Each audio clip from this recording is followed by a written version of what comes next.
Hello, friends.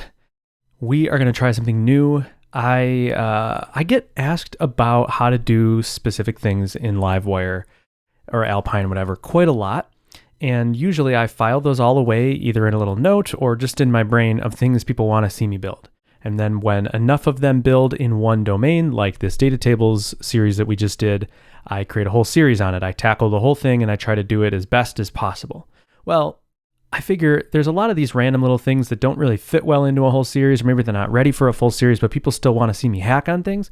So I'm going to try a new thing. I'm going to create a section of this screencasts site that's just going to be hack sessions where I try to build something, and it's totally unscripted. It's totally unrehearsed. This is me just exploring and trying to do it as if we were kind of sitting next to each other, which I know all my videos are kind of like that, but I really do put enough effort into the videos to make sure we're not just spinning our wheels and running around in circles. So we might spin our wheels in this video. Who knows? All right. So the goal here is we have a notification system already. So if we in Surge, let's go to this dashboard component. We'll go into the blade. So this is the blade of this dashboard component. And now inside here, I'm going to add a button. And this is going to say wire, click, show notification. Okay. Whoops, not that. Show notification. Okay. And then we'll add this method show notification to the actual class itself, dashboard, Livewire component. And let's do it. Let's add it right to the top because this is kind of temporary. Show notification. I already put this in the clipboard. Why can't I do that? Okay. Show notification. And then in here, we can say this arrow notify. And actually, I'll not use my fancy little macro. I'll use the old way just because I want to just show you as raw as possible. So this is how you would do it with raw Livewire. Dispatch browser event, notify, and then some message. Okay. And now what this will do, when we click this button, let's get the button here. When we click show notification, it is going to do a Livewire request. It's going to dispatch a browser event notify. And then we have, let's go to our layouts app file. So layout app, what do we have going on here? Is it app blade? No. Layout blade.php. Okay. So yeah, we have views, layouts, app, auth, and base. So inside app, we should have somewhere X notification. So this is a blade component. Let's take a look at that. So views, and then inside of components, we should see notification, and there it is. Okay. And this is our notification component. And basically Alpine is listening for a notify event. So because we dispatched the browser event from Livewire, Alpine is listening for notify at the window level.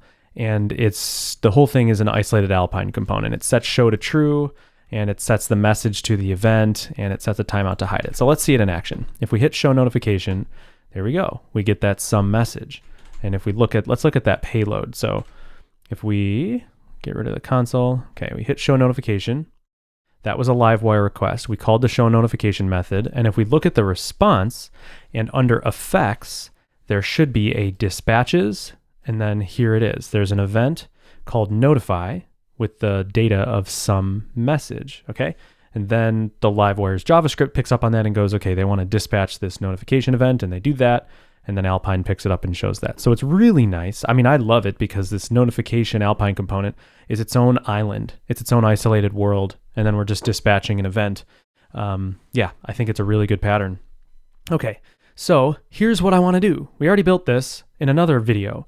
What I want to do is allow you to show n plus whatever, show n amounts of notifications and have them stacked. So if I hammer this, so what happens? It probably just keeps making show equal to true. So if I just keep hammering this, click, click, click. Okay, so I guess some weird stuff does happen. So here's what I'm thinking we do. I'm thinking instead of setting notification as just a message, we make some sort of array that when it receives that notify event, we're like pushing on a message onto that array, and then we make Alpine loop through and show them in a stack. So that's what I want to do. And I don't really know the best way to do it all, but I want to end up, maybe let's talk about where we want to end up. I think I want to end up with somewhere like you could do this 3 times. Let's see what happens if we do this. And if I refresh, and if we look at the network and we fire that, yeah, so I think that notification is showing for 3 times the length. I don't know. let's see, dispatches. Yeah, we have 3 events here. So I think what I want to do is if I dispatch 3 different message events, I want to see 3 different things pop up right there. And I also want to be able to like click, and one flies out and click, and another flies out below it, and then that one flies out away. So this is going to be pushing some boundaries of Alpine. This is going to be a very Alpine heavy thing, pretty much exclusively Alpine. So let's embark on the journey. Where do we start?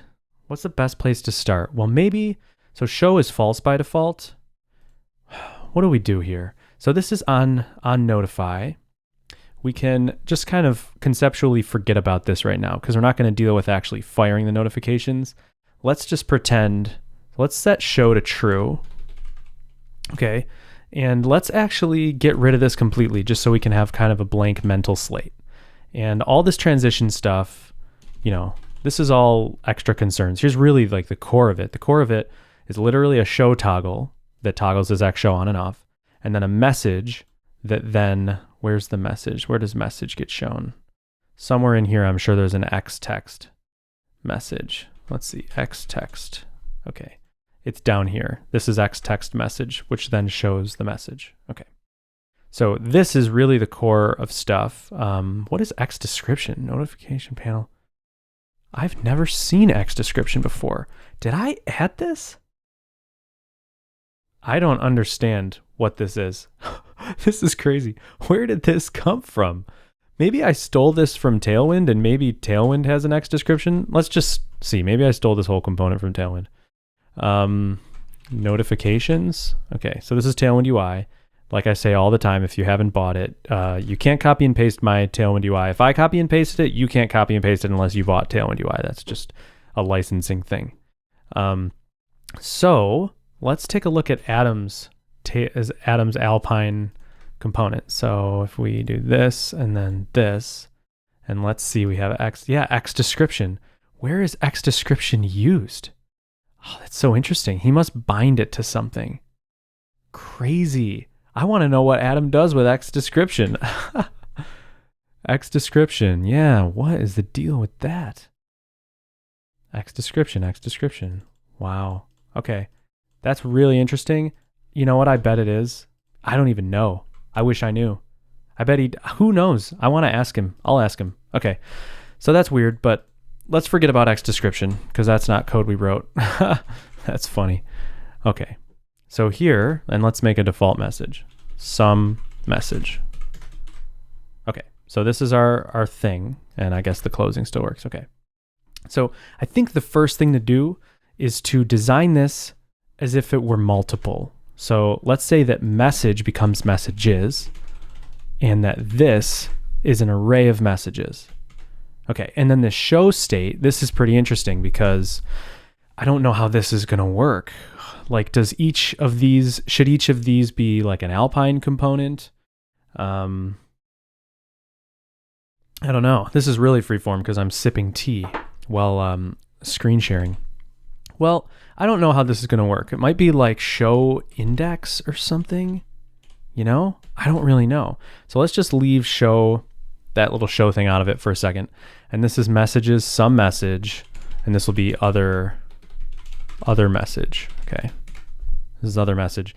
And now where we have this X text, so really this whole chunk, this shadow, pointer events auto, shadow large, shadow XS, background white, this entire div we want to X4. So maybe what we want to do is wrap all the innards. No, we want to wrap the outwards. Yeah, is that what we want to do? Oh, I don't know what to do. I'm trying to think. Fixed inset 0. Okay, so this is the container, and then this is what starts the actual notification card. So let's wrap this in a div, and then this div is actually going to contain most of our core Alpine stuff. So then we still leave the transition stuff here. Okay, so this contains our Alpine logic, so that this is pushing the boundaries here. Let's wrap this in a template tag, and now we're going to do an X4 in Alpine. So X4, and we'll say message in messages. Okay, and then we're going to add a key binding here, and key is going to be, let's do this, say message index, and then key is going to be index. If you haven't seen this stuff, go look at the Alpine docs. If you're used to Vue.js, it's the exact same syntax, except you have to wrap whatever you want to loop in a template tag. Okay, we wrap this in a template tag. So now we have message in messages, and I think we don't have to change anything now because so this is interesting. Style display none should be with the X show. All right, let's put this here because we're going to have to revisit the X show in general, but whatever. We loop through the messages, and then we have our X text message right here. And now we have our template tag where we're X4ing. So let's refresh and see what happens. Okay, so this is interesting. I wonder why these shrunk. These shrunk probably because some classes need to be up here or something. Like, because I added an extra wrapper maybe, or maybe because these have to be direct children. Yeah. So I wonder what was I thinking? We should have done this. We should do this. We should put all of this stuff onto the main root div. Okay. And then this, we can actually delete this element. Yep. So let's do that and get rid of that space. Okay. And now refresh. Okay, cool. So that's kind of getting somewhere. And so right now, we need to make it stack. So we're going to have to enter our like CSS brains here. So we have these, so this is how actually X4s work in Alpine. There's the template tag, but template tags are invisible to the browser. So the only reason the template exists is so that I have a document fragment of what should be repeated, and then Alpine will repeat it afterwards. So when you have a template with an X4 with two items, you should see an element and then another element right after it. It's all very kind of, there's not a lot of fanciness going on. You know, this is kind of how you would do it in jQuery. You would create a template tag and then you would use like jQuery code to get that document fragment and then append it to the tree, and Alpine does that for you. So that's a lot of mumbo jumbo, but let's say that we have this wrapper here, and maybe we need to create an extra wrapper that is in charge of stacking these on top of each other. Yeah, we probably have to do that. So why don't we try that? Let's try wrapping this back in a div, and which should just give us the same result here, but at least these stack the way we want it to. So maybe we have to set an explicit width here. Like let's say, or maybe we have to take classes off of this parent here. So let's see the classes that are applied to the wrapper parent. We have justify center. Okay, we have flex. We have justify end. So in a small breakpoint, these all go to the end. And we have what? Items end, inset 0. Okay. So I'm surprised that this div is making them collapse like that. So maybe we have to set an explicit width, but I don't like that. I want this to take the width of whatever is inside of it, you know? And I don't know, like what if, okay, maybe the answer is like adding flex. No, that's not it. Flex 1. Yeah, see, this is, welcome to me in Flexbox.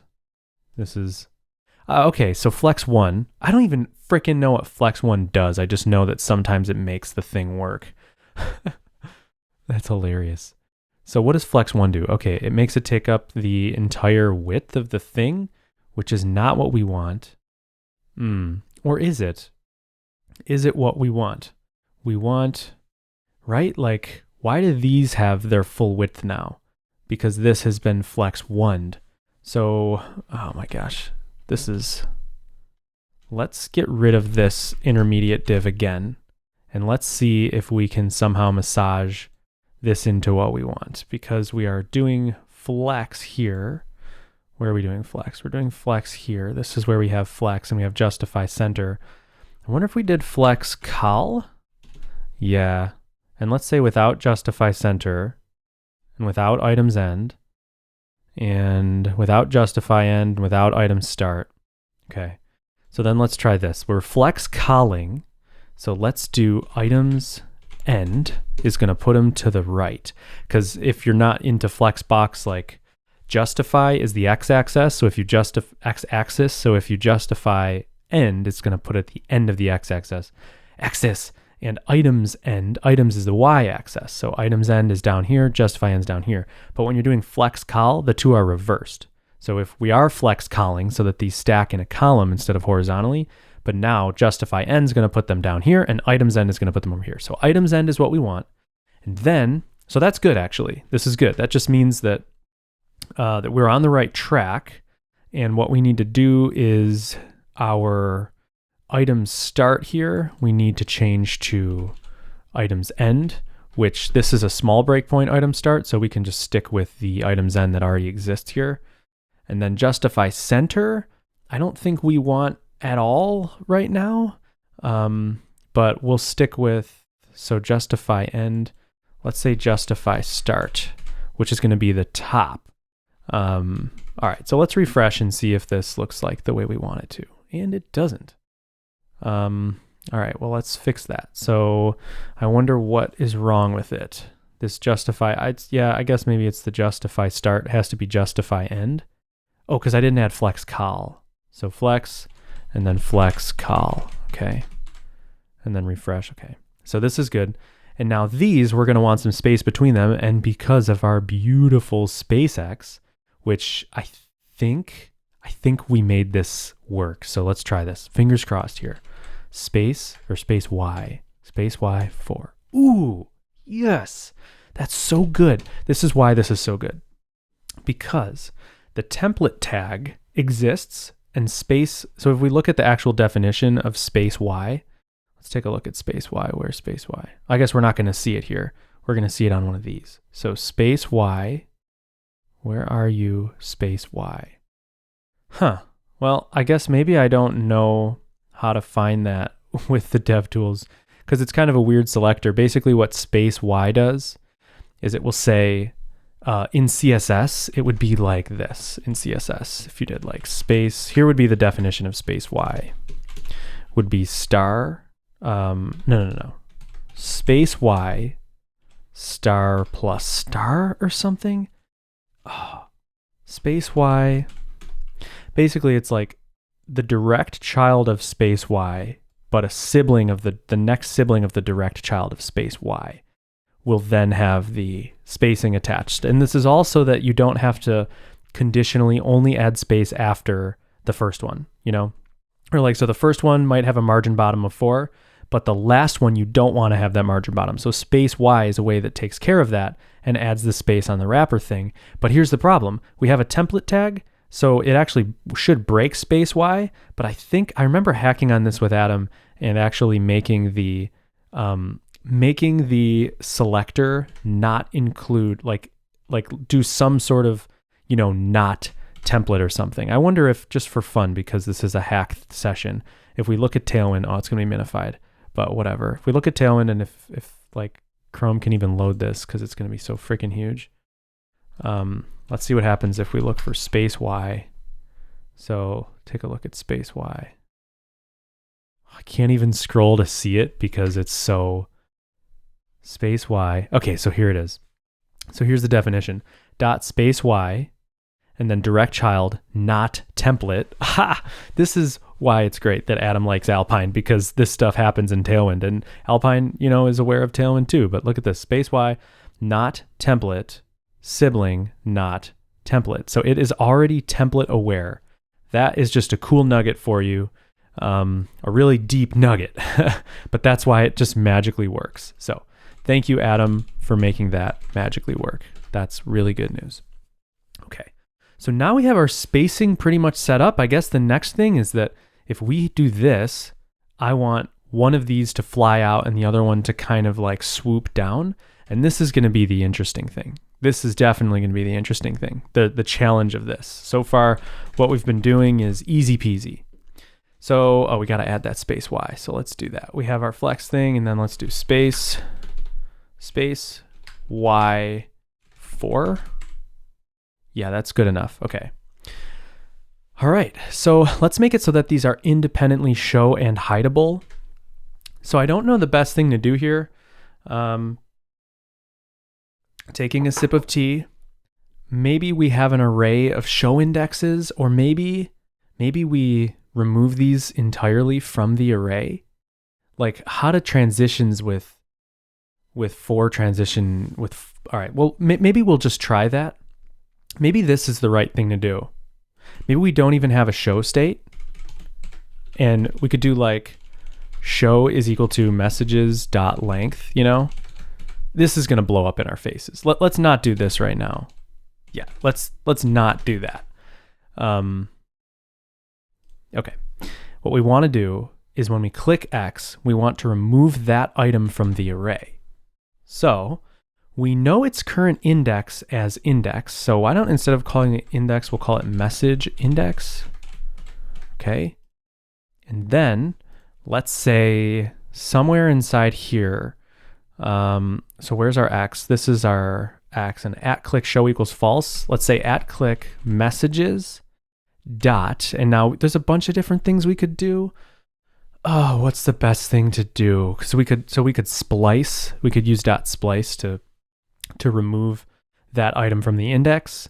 We could also, how would we could do an index of, and all right, well, let's try splice. So let's say if we have, I always have to like kind of hack this out in the console myself. So hey there, you, and let's say we dot splice.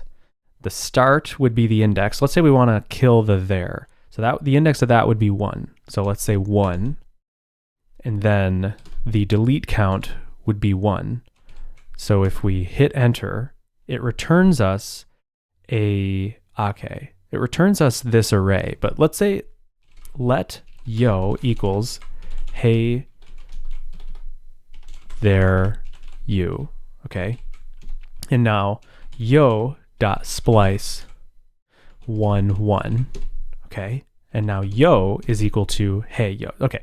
So splice is it mutates the original array, and it actually returns an array of elements that you killed. So let's try that. Let's do dot splice 1 1. So if we say on click messages dot splice, and then we pass in the starting index, which is going to be the message index, and then we want to delete one item. Okay. So let's see what happens here if I hit X. Ooh, that's actually freaking nice. Oh man. Come on, guys. Come on. It works exactly how you'd freaking want it to work. Oh my gosh. Folks, is our work here basically done? Oh, all right. So what do we want to do here? What do we want to do? I'm so excited because I thought that was going to be the hard part, and it wasn't.